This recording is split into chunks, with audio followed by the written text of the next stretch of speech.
Olá! Estamos aqui para a nossa 8ª aula sobre o tema A Mesa com Jesus. Vamos orar e pedir para que o Senhor fale ao nosso coração, que Ele nos mande a mensagem que Ele sabe que nós, eu e você, necessitamos. Senhor, nós te agradecemos, Senhor, porque estamos aqui, podemos falar contigo, Senhor, e acima de tudo, podemos aprender da Tua Palavra. Obrigado, Senhor, porque Tu nos deixaste os Teus ensinos. E agora, Tu sabes a minha necessidade, Tu sabes a necessidade de cada pessoa que está ouvindo essa aula, que o Senhor possa estar abençoando e que a Tua mensagem, Senhor, possa chegar ao nosso coração. É isso que eu te peço e agradeço. Em nome de Jesus. Amém. Bem, na nossa 8ª aula, nós não vamos propriamente falar de uma mesa, Jesus sentado à mesa com alguém, mas nós vamos falar de um momento que antecede essa mesa. Ou seja, a arrumação da mesa.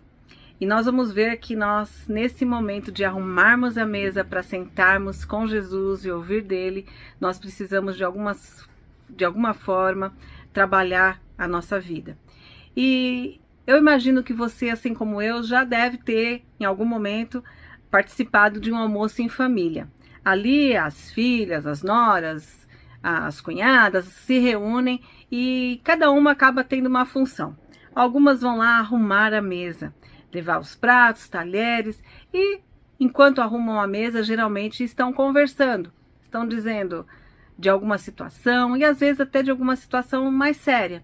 Nossa, menina, você não sabe, eu estava com uma dor aqui do lado e muitas vezes essa fala é interrompida pela outra que diz: você tem mais 2 garfos aí? E naquele momento você pode até parar e falar: nossa, eu tô aqui falando de uma coisa tão séria, ela tá pedindo garfo, tá falando do guardanapo, as conversas se atravessam.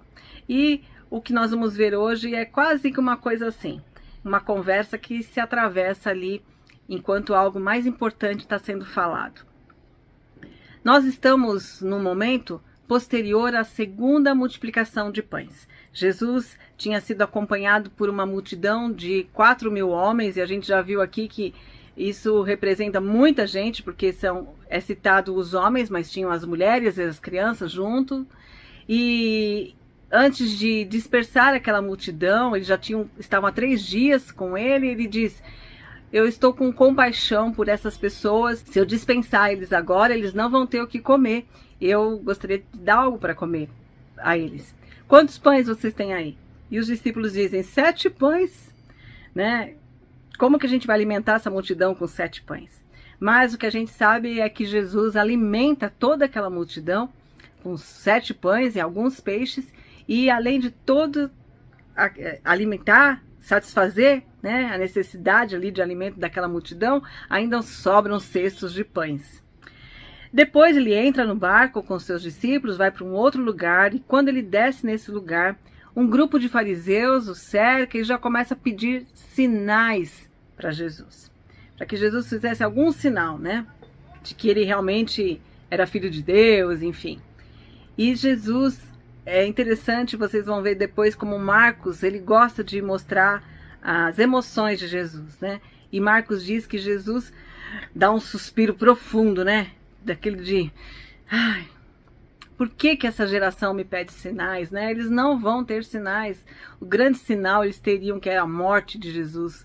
Mas Jesus então entra de volta no barco e é aí que acontece que nós vamos ver na nossa aula de hoje.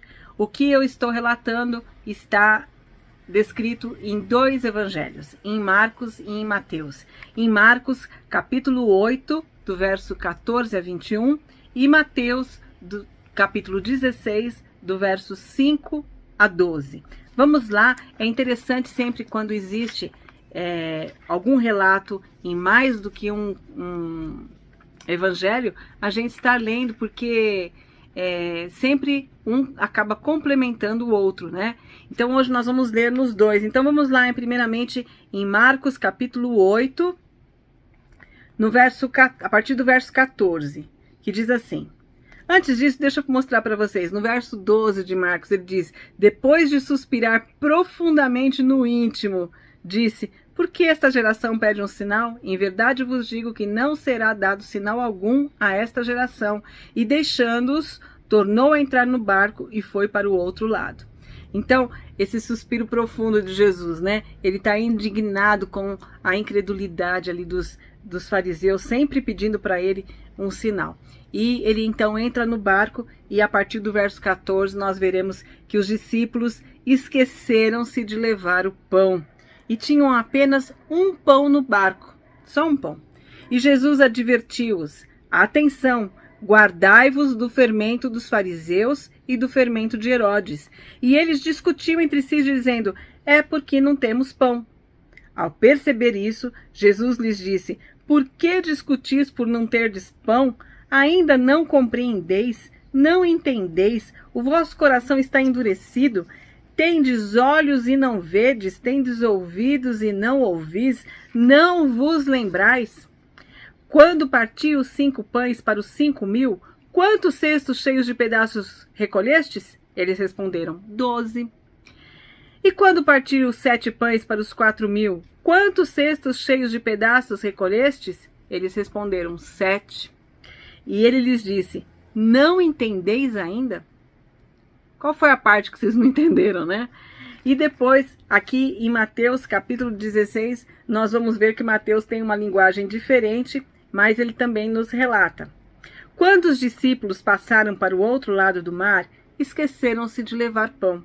E Jesus lhes disse: atenção, tende cuidado com o fermento dos fariseus e saduceus. Mas eles discutiam entre si, dizendo: é porque não trouxemos pão. Percebendo isso, Jesus lhes disse: homens de pequena fé, por que discutir entre vós por não terdes pão? Ainda não compreendeis? Não vos lembrai dos 5 pães para os 5.000 e de quantos cestos recolhestes? Nem dos 7 pães para os 4.000 e de quantos cestos recolhestes? Como não compreendeis que não vos falei a respeito de pães? Mas tende cuidado com o fermento dos fariseus e saduceus. Então eles entenderam que Jesus não dissera que tomassem cuidado com o fermento dos pães, mas com o ensino dos fariseus e saduceus. Mateus é menos dramático, né? Não tem os diálogos aí, mas na verdade os dois estão falando a mesma coisa, né? Então, nós vamos ver esse momento. O que nós podemos ver aí? Que os discípulos inicialmente tinham se esquecido de levar pão. Depois de uma multiplicação, que sobraram 7 cestos de pães, eles levam um pão para dentro do barco. E eu acho que eles pensaram: ixi, agora vai dar fome, a gente vai começar, né, navegar aqui, Jesus vai pedir pão, e aí? Só tem um pão. Mas Jesus, que tinha acabado de ter aquela questão com os fariseus, pedindo para ele uns sinais e tal, ele estava com os fariseus na cabeça. Jesus entra no barco e já vai alertando os seus discípulos: atenção, vocês prestem atenção, cuidado com o fermento dos fariseus e o fermento de Herodes, ou dos saduceus, como depois Mateus diz, né? Mas nós vamos ver hoje o que é isso que Jesus estava querendo dizer para eles, né? Do fermento dos fariseus e do fermento de Herodes. Mas Jesus está aqui fazendo um alerta para eles. E enquanto Jesus ali está fazendo um alerta, que nós vamos ver que era um alerta muito importante, eles estão preocupados com o pão que eles não tinham. E Jesus então fala: o que está acontecendo? O que vocês estão aí discutindo sobre pão? Vocês estão preocupados de não ter pão? Vocês não acabaram de ver o que eu fiz? Quando eu multipliquei lá o pão, né, para os 5.000, quantos sobraram? 12 cestos. Depois multipliquei de novo. Quer dizer, vocês estão preocupados, homens de pequena fé. Vocês estão comigo e estão preocupados porque vocês só têm um pão. Né? É como se Jesus dissesse para eles: vocês não se apercebem de que se eu quiser, essas madeiras desse barco aqui se transformam em pão, o que eu quiser eu posso fazer, vocês não vão passar fome, né? E Jesus vai então dando alertas para eles, vai repreendendo eles: vocês têm pouca fé, por que vocês discutem por não ter pão? Jesus, é interessante, ele usa as mesmas palavras que ele usou em Mateus capítulo 13, 3 capítulos antes aí desse capítulo 16, os discípulos perguntam para Jesus Por que que ele ensinava as multidões ali com parábolas, através de parábolas? E Jesus, então, vai dizer para eles o porquê que ele usava parábolas. E olhem que interessante, como Jesus fala quase a mesma coisa do que ele disse aqui para os discípulos. Está aqui em Mateus capítulo 13, do verso 14 a 16. Diz assim: E neles se cumpre a profecia de Isaías que diz: Ouvindo ouvireis e nunca entendereis, e vendo vereis e jamais percebereis. Porque o coração deste povo se tornou insensível, e com os ouvidos ouviram de má vontade, e fecharam os olhos para que não vejam, nem ouçam com os ouvidos, nem entendam com o coração, nem se converta, e eu os cure. Mas bem-aventurados os vossos olhos, porque veem, e os vossos ouvidos, porque ouvem. Naquele momento, Jesus está dizendo, eles não me escutam, eles estão com ouvidos sem ouvir, não veem, né? O coração deles não me entende. Falando ali dos ímpios, mas olha, vocês são felizes porque vocês me ouvem, vocês veem. E nós pensamos, e agora ele está lá em Mateus 16 dizendo, vocês não estão ouvindo? Vocês não estão vendo? Como isso é possível, né? Mesmo aqueles que já se encontraram com o Senhor Jesus, que já tiveram a bênção de ouvirem, de entenderem a mensagem de Jesus, em algumas circunstâncias podem deixar de ouvir, podem deixar de ver. Nós, mesmos salvos, podemos muitas vezes endurecer o nosso coração, fechar os nossos ouvidos para a palavra de Deus, não enxergar a forma como Deus age, enfim, temos as mesmas condições aqui. Os discípulos naquele momento estavam ligados à falta de pão e não estavam confiando, e Jesus chama ele de homens de pequena fé. Até vocês têm fé, mas uma fé pequena, né?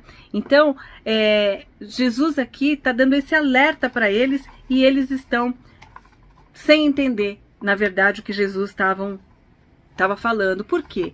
Eles estavam preocupados com a falta de pão. Apesar de recém-saídos da segunda multiplicação, era assim que eles se encontravam. E Jesus está alertando eles para coisas maiores. A verdade é que os assuntos espirituais sempre são maiores de qualquer coisa terrena. Nós sempre, na maior parte das vezes, vivemos como o mais importante, o mais urgente a ser resolvido, a ser pensado, a ser discutido é o que é terreno. Porque ele atinge diretamente a nossa vida. Mas não podemos perder essa perspectiva de que os assuntos espirituais são sempre maiores e mais importantes. Jesus, então, adverte os discípulos sobre o fermento dos fariseus e o fermento de Herodes. E nós vamos então ver aqui por que esse assunto era tão mais importante. Qual o tamanho, né, de importância deste assunto. A questão primeira é, por que Jesus vai falar sobre fermento? Né? Por que ele usou essa analogia do fermento? Se ele não tivesse falado de fermento, eles não iam ter se confundido com pão. Mas por que ele usa o termo fermento? O fermento na Bíblia, ele é um símbolo do mal. Por isso que na Páscoa, né, era celebrada com pães sem fermento. Os judeus precisavam tirar todo o fermento das suas casas. Êxodo capítulo 12, versos 18 a 20 diz: Comereis pães sem fermento desde o entardecer do dia 14 do primeiro mês até o entardecer do dia 21. Não haja fermento algum nas vossas casas durante 7 dias, pois quem comer pão fermentado será exterminado da comunidade de Israel, tanto peregrino como natural da terra. Não comereis nada fermentado em todas as vossas habitações, comereis pães sem fermento. Até o verso 20 aqui de Êxodo 18. Então, não é que a pessoa ia ser advertida, olha, irmãozinho, é melhor você não comer pão com fermento. Não, aqui está dizendo que eles seriam exterminados da comunidade de Israel. Então era algo muito sério. Mesmo no momento do sacrifício, os pães também deveriam ser sem fermento, porque fermento era esse símbolo do mal. Êxodo capítulo 23, no verso 18, fala sobre os sacrifícios. Diz assim: Não oferecerás o sangue do meu sacrifício com pão fermentado. A gordura da minha festa não será deixada da noite para a manhã seguinte. Então, não oferecerás o sangue do meu sacrifício com pão fermentado. Sempre sem fermento. O fermento, então, não era permitido, não era para ser consumido nessas ocasiões especiais. E é bom a gente pensar assim, qual é a característica do fermento, né? Como que é o fermento? Na verdade, se você pensar, o fermento, ele é um dos produtos com menor quantidade nas nossas receitas. A gente, quando vai fazer uma receita, a gente não coloca uma xícara de fermento, né? É ali uma pitada, é meia colher, é uma colher, enfim, é pouco fermento. Ele é pouco fermento na sua quantidade, mas ele causa problemas quando ele entra na massa, né? Ele pode ser usado, sim, em pouca quantidade, mas quando ele entra na massa, aquela pouca quantidade, ela muda a massa. Se você deixar ele lá no armário, na geladeira, sozinho, ele não vai fazer nada, não vai acontecer nada com ele. Mas quando ele entra em contato com os outros ingredientes da massa, com a água, então ele age ali e ele transforma aquilo de pequeno, ele faz crescer. Quando Jesus se utiliza dessa expressão do fermento dos fariseus, ele está dizendo de algo que entra na vida das pessoas e modifica, faz crescer certas coisas que de fato não deveriam crescer, né? O orgulho, a soberba e outras coisas. Por quê? Era o fermento da falsa religiosidade. Em outras aulas aqui nós já vimos o que os fariseus faziam, como eles amplificavam as leis, as regras, né? Como eles buscavam uma religiosidade, um formalismo que, na verdade, buscava a sua justiça própria. Ou seja, se eu cumprir todas essas regras, se eu cumprir todas essas leis, é claro que eu vou estar sendo justo diante de Deus.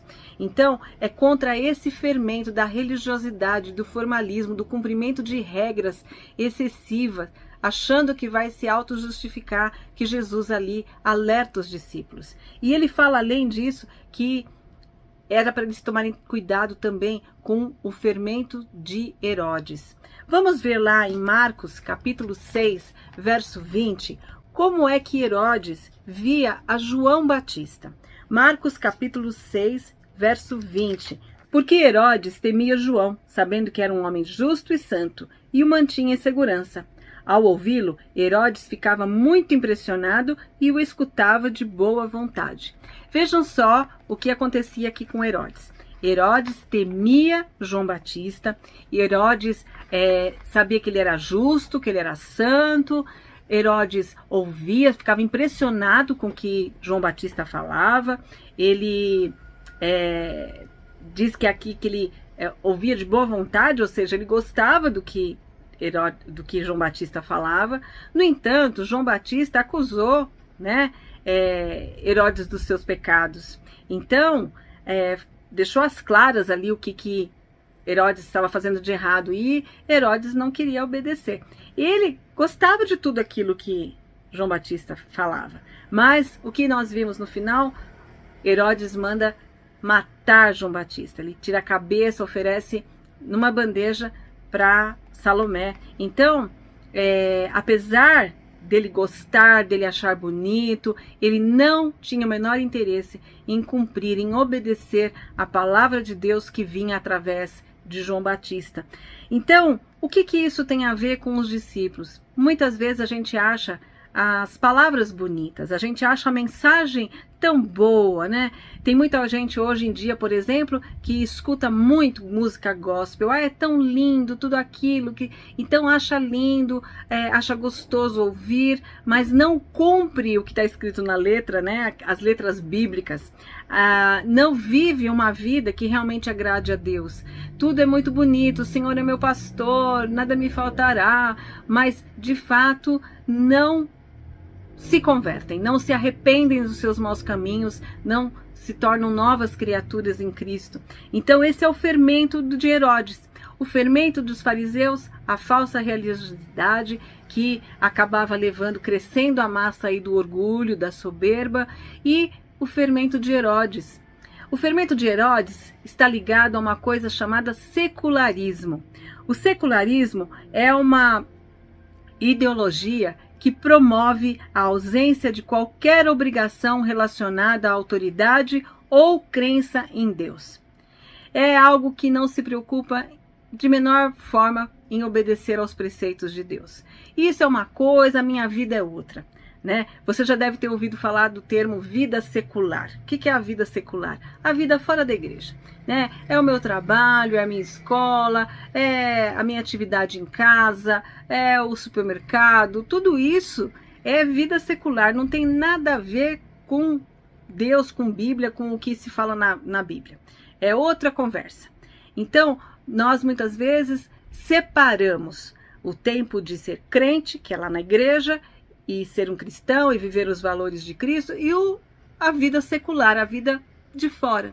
Mas a verdade é que nós só temos uma vida, e é uma vida abundante em Cristo. E, portanto, não se faz essa diferença. Não tem como eu dizer, é tão bonito que eu escuto na igreja, mas aqui fora eu vou viver a vida do jeito que dá para viver. Né? Eu vou no supermercado, eu vou passar por cima de quem for para eu conseguir aquela promoção, eu vou tratar mal o açougueiro, enfim, eu vou viver a minha vida, ninguém tem nada com isso, é outra conversa. Não, não é assim. A nossa vida cristã, ela é vivida em todos os momentos da nossa vida. É no momento que eu lavo a minha louça, é no momento que eu passo roupa, é no momento que eu trabalho no escritório, é no momento que eu levo meu filho para a escola e disputo uma vaga para estacionar o carro. Enfim, em todos os momentos eu estou vivendo a vida em Cristo. E as minhas atitudes devem revelar isso, porque senão eu estou vivendo o fermento de Herodes. Eu estou achando bonito, mas não estou cumprindo. Né? Então, Jesus aqui está dando esses dois alertas fundamentais de uma vida sem hipocrisia, de uma vida ligada a Ele. E diante dessa mensagem tão importante, que os discípulos podiam até perguntar: Senhor, o que o Senhor quer dizer com o fermento do fariseu? Queremos saber mais. Não, eles dizem: ele está falando isso por conta do que a gente não trouxe o pão. Você acha que é só isso?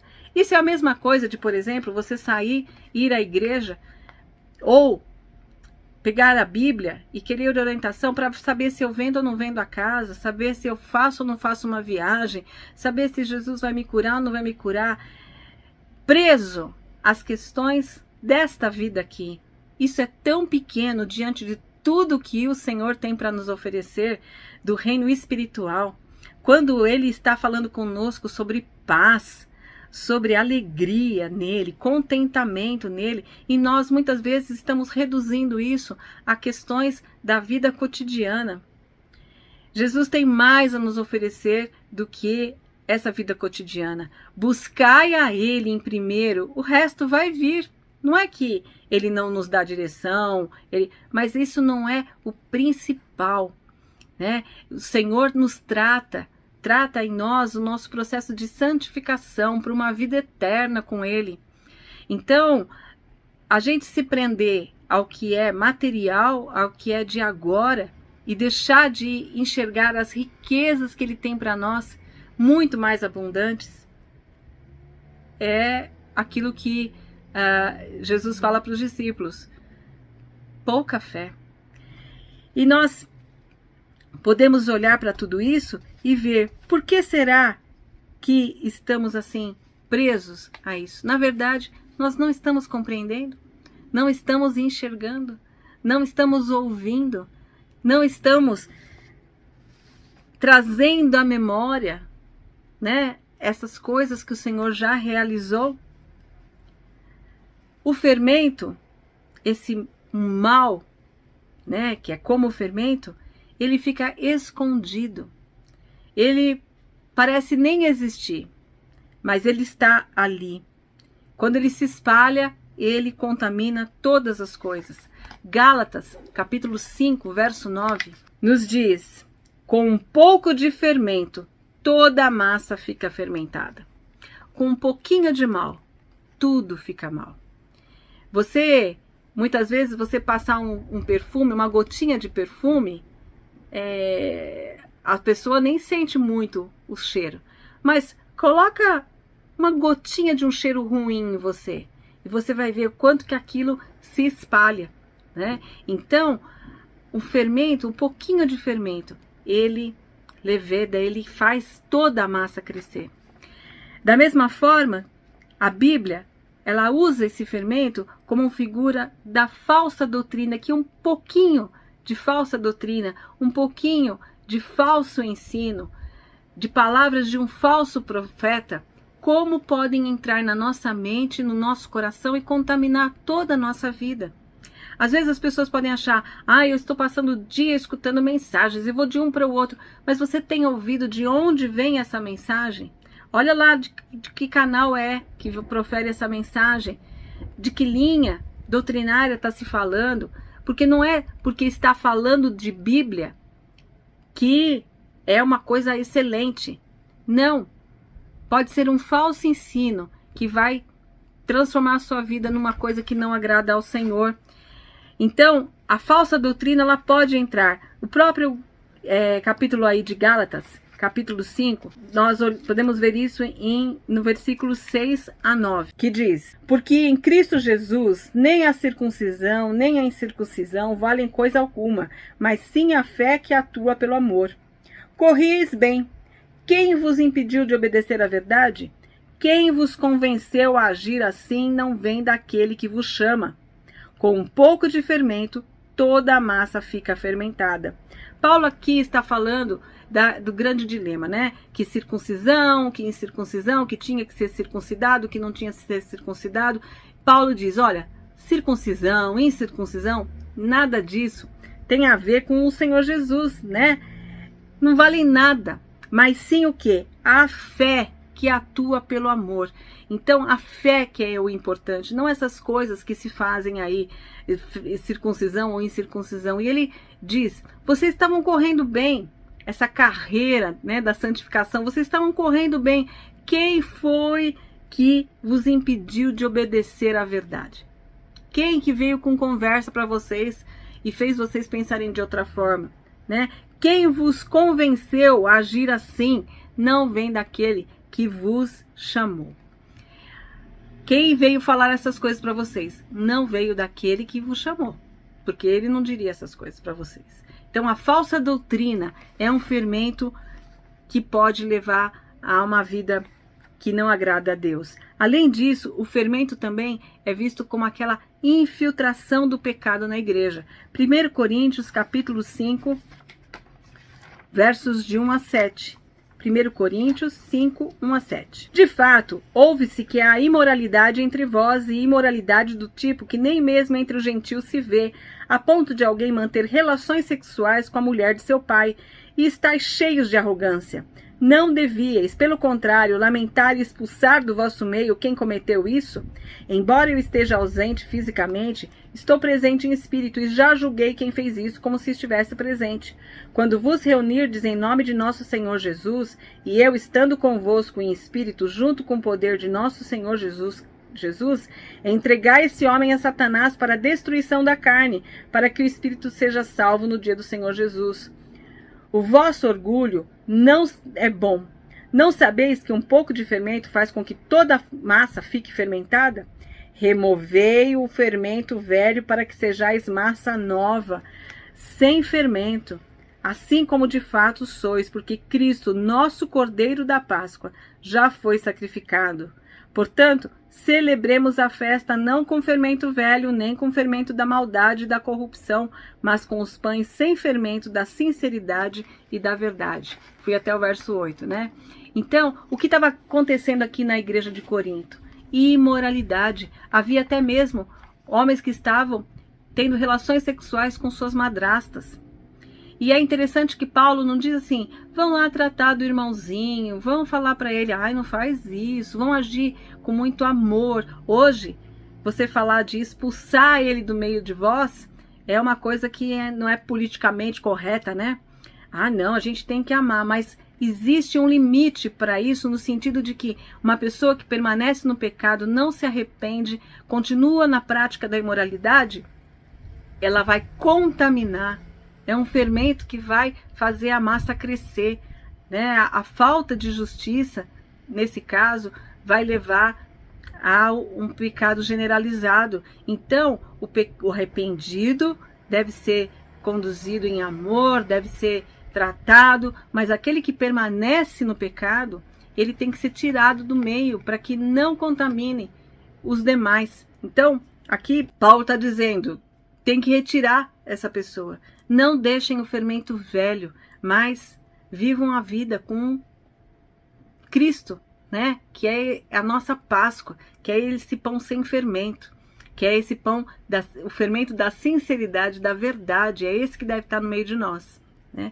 Então, nós já vimos que o fermento aqui, ele é visto como a doutrina falsa e ele é visto como uma infiltração do pecado. E ele também é visto como uma hipocrisia, como está em Lucas 12:1. Eu não vou me alongar na questão da hipocrisia, porque nós vimos já em outras aulas aqui, tratando dos fariseus, sobre essa questão da hipocrisia. Mas a verdade é isso, né? A hipocrisia, viver uma vida que não é real, que não é verdadeira em Cristo, quebra os relacionamentos, quebra a unidade que temos que ter em Cristo. Então, o que nós estamos vendo aqui, que esses fermentos dos fariseus, o fermento de Herodes, né, que está na boca dos falsos ensinos, se estiverem lá, não vão fazer nenhum mal para nós, mas se a gente der ouvidos, se eles entrarem no nosso coração, na nossa mente, no nosso coração, eles vão produzir estragos e logo vão contaminar toda a nossa vida.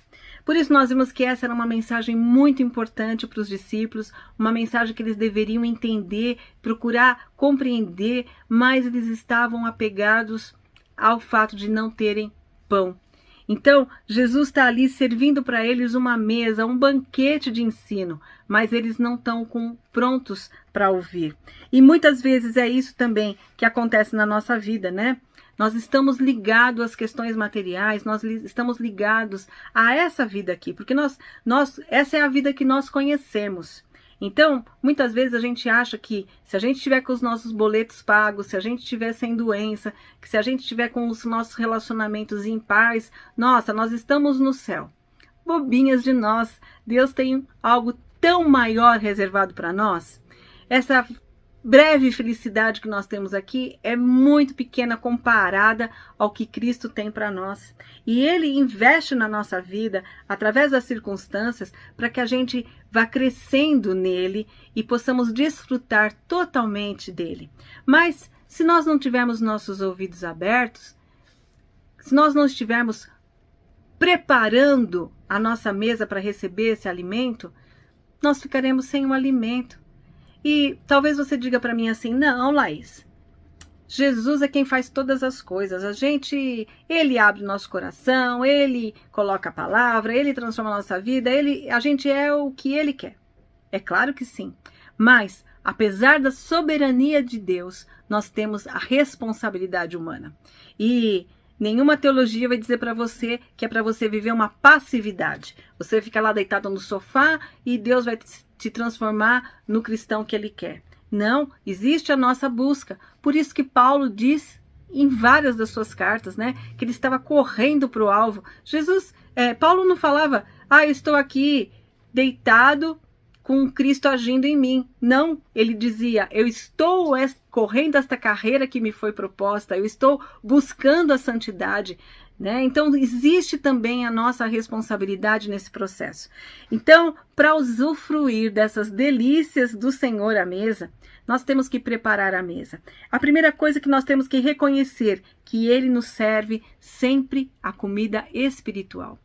O Senhor Jesus quer nos ensinar, Ele está ali com o alimento disponível para nós. Colossenses, capítulo 3, nos versos de 1 a 3, diz: já que fostes ressuscitados com Cristo, buscai as coisas de cima, onde Cristo está assentado à direita de Deus. Pensai nas coisas de cima e não nas que são da terra, pois morrestes e a vossa vida está escondida com Cristo em Deus. Pensai nas coisas que são de cima. Você já ressuscitou com Cristo? Você é uma nova criatura? Então, foque no que é de cima. As coisas terrenas, elas existem porque nós estamos aqui ainda. Mas elas não são o principal da nossa vida. né? O Senhor Jesus nos ensina na sua palavra sobre questões espirituais. Eu enfrento a doença trabalhando a minha vida espiritual. Eu enfrento as dificuldades financeiras trabalhando a minha vida espiritual. Eu me relaciono com as pessoas trabalhando a minha vida espiritual. Trabalhando todo o meu espírito, o fruto do espírito, ele vem através dessas circunstâncias. Então, eu preciso entender que tudo que vem do Senhor é espiritual. A comida dele é a comida espiritual. Nós temos também de quebrar o nosso coração, não endurecê-lo com verdades cristalizadas que nós temos. Provérbios capítulo 3, versos 7 a 8. Não seja sábio a teus próprios olhos, teme o Senhor e desvia-te do mal. Isso te trará saúde ao corpo e vigor aos ossos. Você não vai ter dor no corpo, você vai ter vigor no seu corpo, você não vai ter dor nos seus ossos, né? Se você não confiar naquilo que você sabe. Ah, eu sou sábio. Essa doença mata. Esse hospital não cura. Esse médico não vai ajudar em nada. Esse dinheiro que eu tenho não paga as contas. Enfim, coisas que a gente tem como certeza, a gente não consegue ouvir Deus. Como Deus usa qualquer pessoa, qualquer circunstância, muda as circunstâncias, né? Ele tem a solução para a nossa vida. Por quê? Porque Ele está trabalhando a nossa esperança, Ele está trabalhando o nosso coração. Então, não se apegue às suas certezas. Isso vai dar isso. Não, vai dar o que o Senhor quer que dê. Confia no Senhor, né? E não no seu próprio entendimento. Então, se você quer se alimentar da mesa do Senhor, já vimos duas coisas. Nós temos que saber que a comida que Ele traz é espiritual. Nós temos que saber que a gente tem que aquebrantar o nosso coração e deixar de lado as nossas verdades, né? Nós temos que ter olhos que enxerguem o que Deus nos dá e para o que Ele dá. Tiago capítulo 1, verso 17 diz que toda boa dádiva e todo dom perfeito vem do alto. Tudo vem de Deus. Nós temos que ter os nossos olhos abertos para isso. Então, aquilo que é ruim na nossa vida não é um acaso, nós estamos vivendo aqui.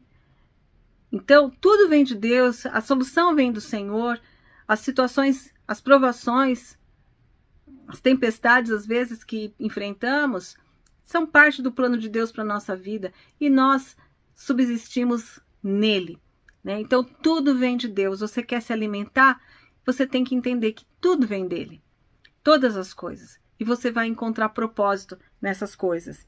Além de você ter os seus olhos enxergando, você tem que ter ouvidos que ouçam a voz do Senhor através da sua palavra. Lucas, capítulo 11, verso 28, diz: Mas ele respondeu: Antes, bem-aventurados os que ouvem a palavra de Deus e a praticam.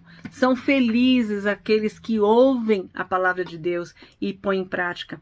Porque ouvir a palavra de Deus, né, na Bíblia significa praticá-la. Não só escutar e guardar, mas agir de acordo com a palavra de Deus. Então, você quer desfrutar da mesa do Senhor? Você precisa ouvir a palavra do Senhor. Realmente praticar o que você ouve. Então, vamos lá? Recapitulando aqui, a gente já viu que a gente tem que entender que a comida é espiritual, que a gente tem que quebrantar o nosso coração e largar de mão as nossas certezas, que nós devemos ver o que o Senhor, tudo vem dele e que nós precisamos ouvir a palavra dele.